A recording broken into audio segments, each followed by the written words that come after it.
Mahal kita. Minahal kita. Minahal kita higit pa sa kaya kong ibigay. Sarili ko'y binaliwala para sa akin hindi ka mawalay.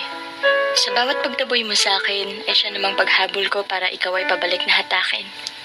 Sa bawat hindi mo pagpansin, ay siya namang pilit ko sa aking sarili na ikaw ay intindihin. Oo, aaminin ko na nagpakatanga ako sa'yo. Nagpakatanga ako kasi hinayaan ko lang na ganituhin mo ako. Ang tanging gusto ko lang naman sana ay intindihin ka. Pero bakit parang ang pag-intindi ko sa'yo ay sumobra? Sumobra kasi parang sa tingin mo, pwede mong ulit-ulitin na lang akong saktan. Siguro kasi nakampante ka dahil paulit-ulit kitang pinapatawad at tinatanggap na naman. At dumating sa punto na iyon na palang nakakalimutan na tao din ako, may nararamdaman. May nararamdaman at nasasaktan.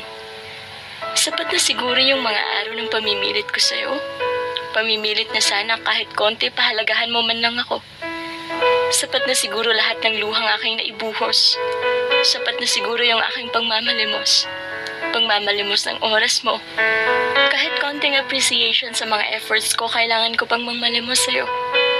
Siguro nga tama na. Dumating na ako sa araw na sawang-sawa na akong intindihin ka. Hindi ko na kaya. At mas lalong hindi ko kakayanin kung ako'y mas madudurog pa. Siguro nga tama na. Dahil hindi ko deserve na danasin to. Nagmahal lang naman kasi ako. At siguro yun yung pagkakamali ko. Minahal ko ang isang tulad mong binabaliwala ang aking halaga. Kasi akala mo unlimited ang pagkakataong kaya kong ibigay at hindi magsasawa. Nagkamali man ako sa puntong yon. Sisiguraduhin ko nang itatama ko to ngayon. Kaya pasensya kung ako'y tuluyang bibitaw at magpapaalam na. Ilang pagkakataon naman na din yung naibigay ko sa'yo. Binigay ko din ang lahat para maisalba ang tayo.